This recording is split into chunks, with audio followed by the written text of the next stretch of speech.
Welcome to the Healthcare Executive Podcast, providing you with insightful commentary and developments in the world of healthcare leadership.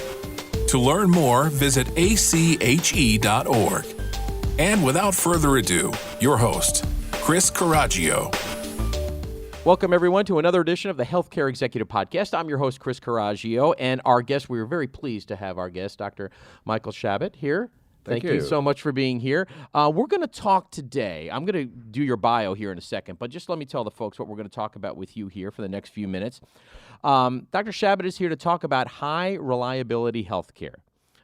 He's an expert on that subject. He's going to talk about his mission to achieve a level of high reliability safety in healthcare on par with commercial aviation, nuclear power, and aircraft carriers. So very interesting. But before we get to that, though, let me give you folks a little bit of information on Dr. Shabot. He is an Executive Vice President and System Chief Clinical Officer for the Memorial Hermann Health System in Houston, which includes 19 hospitals, 20 ambulatory surgical centers, 6 convenient care centers, and 250 other ambulatory sites. Memorial Hermann has private, employed, and academic medical groups totaling 6,500 physicians and an accountable care organization. Now, under Dr. Shabot's leadership in 2013, Memorial Hermann received the John M. Eisenberg Award for Patient Safety and Quality at the national level, presented by the Joint Commission and National Quality Forum. Prior to his current role, Dr. Shabot practiced as a general trauma surgeon and surgical intensivist. So very, very impressive resume, Dr. Shabot. All right. So thank you so much for being here on the Healthcare Executive Podcast. Let's talk about this. I mentioned it right at the outset. Let's talk about why you make that comparison to commercial aviation, nuclear power, and aircraft carriers as benchmarks for that high reliability safety. Well, I think they're appropriate benchmarks, and there are others because we travel by air. We've got thousands of physicians travel to this meeting by air. None of them expected to be hurt during that process. A lot of power around the world is generated by nuclear energy sources, and we expect those to be safe. You might not be aware our nuclear submarine fleet had amassed 3,200 years of service by the end of 2012. Without how many years? 3,200 years of service without a single nuclear power plant accident. And the same is true for our nuclear carriers. I don't know their hours. So we count on those to be harm-free. Mm-hmm. In fact, in the year 2017, there were 0 fatalities for all scheduled jetliner travel in the world, not just the United States. All airlines, all countries. Remarkable. Healthcare is not that way. Healthcare is risky. We believe we can make it as safe as nuclear power and as safe as our commercial airlines and nuclear carriers by eliminating harm. So it requires setting a new goal. The goal is 0 harm. And that's radical. And that's where we're going. All right, so appropriate benchmarks. They are appropriate. That's why you lay them benchmarks. out. Yes, very, very good. Okay, as a faculty member for ACHE, you teach on safety and quality. Okay, tell our audience a little bit about your curriculum's learning objectives and how we would like to see members use that education going forward. Well, it's important. Number one objective is to accept and realize that the goal is 0 harm. That's not been a goal in healthcare before. Number 2 is to realize that this only starts with the healthcare executive, the leadership, the CEO, and the board. High reliability is not a grassroots initiative. It actually can't work that way. It's got to come from the very top of the organization. In healthcare, those are the members of ACHE. That's why we're here. We're reaching the individuals who can actually make a difference. So when they take the lead, when our CEOs take the lead with their board and educate the board, and the board realizes that 0 harm is an actual attainable goal and sets those goals for the organization, for mine, our goal is 0 harm. It's an actual incentive goal that covers all 26,000 employees. 0 harm. We don't always attain that goal, but we are more and more and more. And that's actually remarkable. Yeah, it's actually something that you should strive for, that number, that 0 number, right? We think it's the same number that you should strive for when you get on a plane and you want to go from Houston to Chicago. Yeah. We think it's going to be 0. Mm-hmm. It should be that same way for all healthcare activity, inpatient, ambulatory, in the home, all. Very well put. Okay, what is your involvement in ACHE's Leading for Safety initiative, and what do you hope to see change?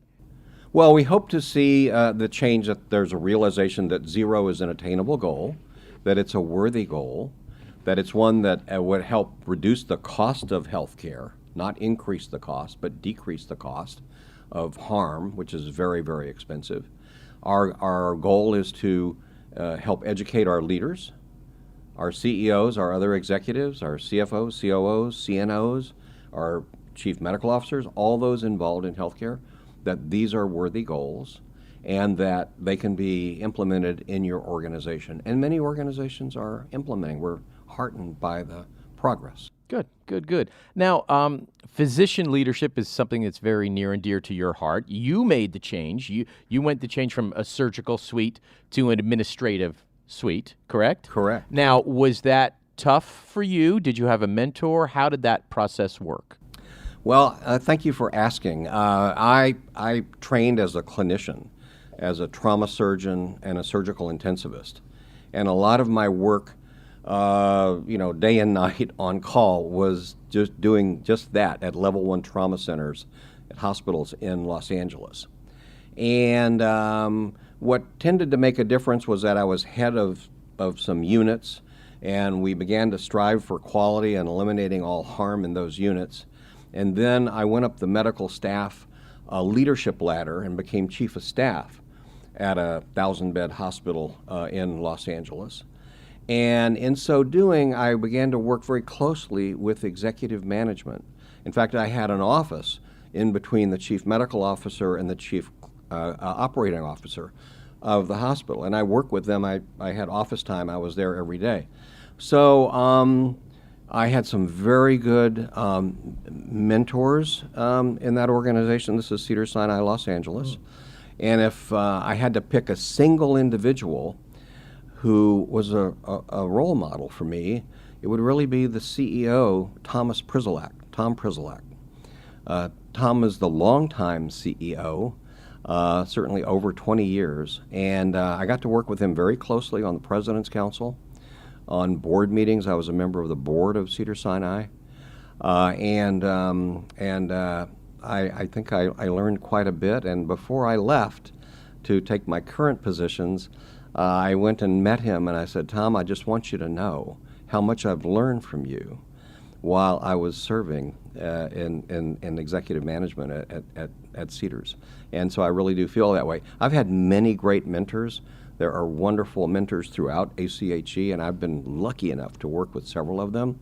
But he helped the transformation from my clinical work into my C-suite work.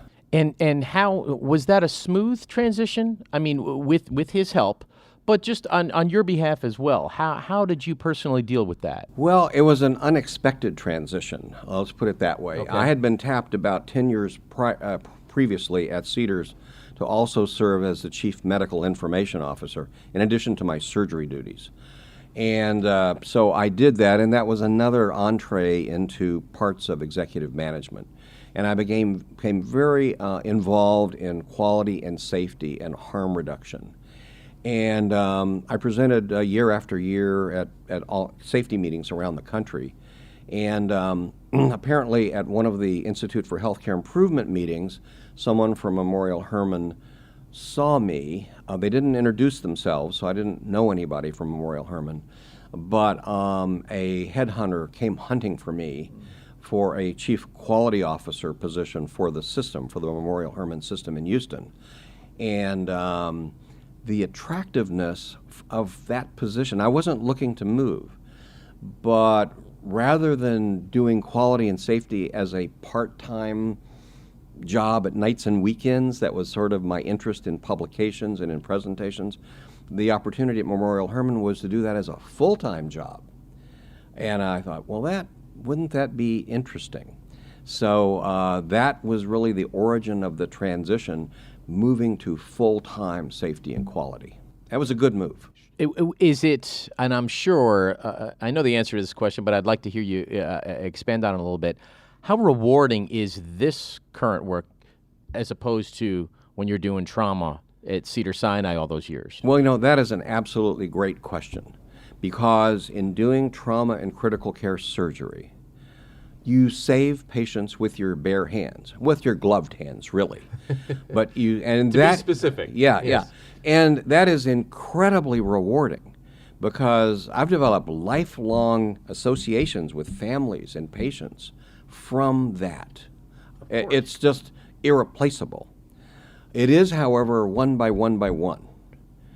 What is rewarding about my current jobs at Memorial Hermann, in reducing harm across the system,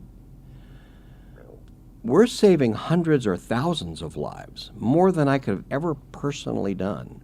When we eliminate hospital-acquired infections for years at a time at hospitals, when we eliminate, I just gave out what we call a Certified Zero Award a few days ago to a hospital, one of our hospitals, who'd gone 8 years without a retained foreign body anywhere in the hospital, not just the operating rooms. Our hospitals are avoiding harm for years at a time. This is helping and saving more patients than I ever could have done in the operating room or in the emergency room. So it's rewarding in its own way.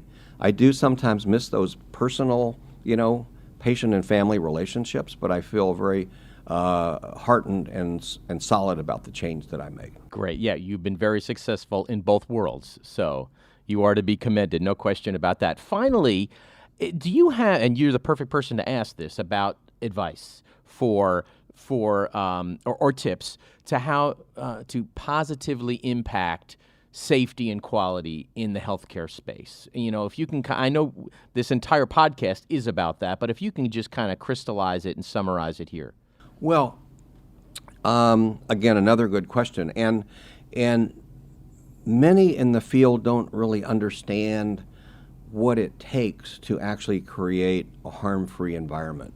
You might think it involves hiring new nurses, finding new doctors, getting new pharmacists. But when you think about it, that isn't the way the airlines became high reliability. That isn't the way any HRO, high reliability organization, became highly reliable. They became highly reliable by changing the processes by which they work. And you might think, well, you've got to take care of patients, and you've got to get them out of bed, and you've got to give them medications, and you've got to do procedures, and how can you possibly change that? Well, guess what? We've changed thousands of processes at Memorial Hermann, and all the HRO hospitals have. How we account for and dispense medications, how we double-check blood transfusions, and high-risk medications, how we prepare patients for surgery, how we double-check that it's the right patient, the right time, the right site, the right everything, how we ensure, literally guarantee that there can be no retained sponges in a patient's body by changing procedures. We have the same surgeons, we have the same nurses, we have the same technicians, we have the same pharmacists, we have the same executives. We didn't change those. We changed the processes of care, and they're eminently changeable. That's the real learning. And sort of teaching folks how to do that, that's become my life's work. Because you have to teach folks how to do that, because change is tough across the board, right? And anything, people have to buy in to that, right? And so it's just that knowledge, and maybe that repetition of here's the new way we are doing this. Well, the change management piece is the hardest part of healthcare. Mm-hmm. Whether it's quality and safety, or it's patient satisfaction, or it's some other aspect of healthcare. Change is difficult. So, I felt my role for the last 20 years is really, in terms of executive management, has been change management. That's my real job. Yeah. That's great. Yeah. Really but well it's put. fun. That's great. And it's been very rewarding for us to have you here on our podcast to explain everything that you have over the last few minutes. And we just want to thank Dr. Shabot for his time today, and we are thankful and support your resolve to minimize and even eliminate that zero. Strive for that zero harm. Right? That's exactly right. That's the goal. Thank you so much, Doctor. Let me shake your hand. Great. Thank you so much for being here. We really appreciate it. And folks, once again, we want to urge you to subscribe to the Healthcare Executive Podcast so you don't miss any future episodes. I'm your host, Chris Coraggio. We'll see you next time. This has been the Healthcare Executive Podcast, brought to you by the American College of Healthcare Executives.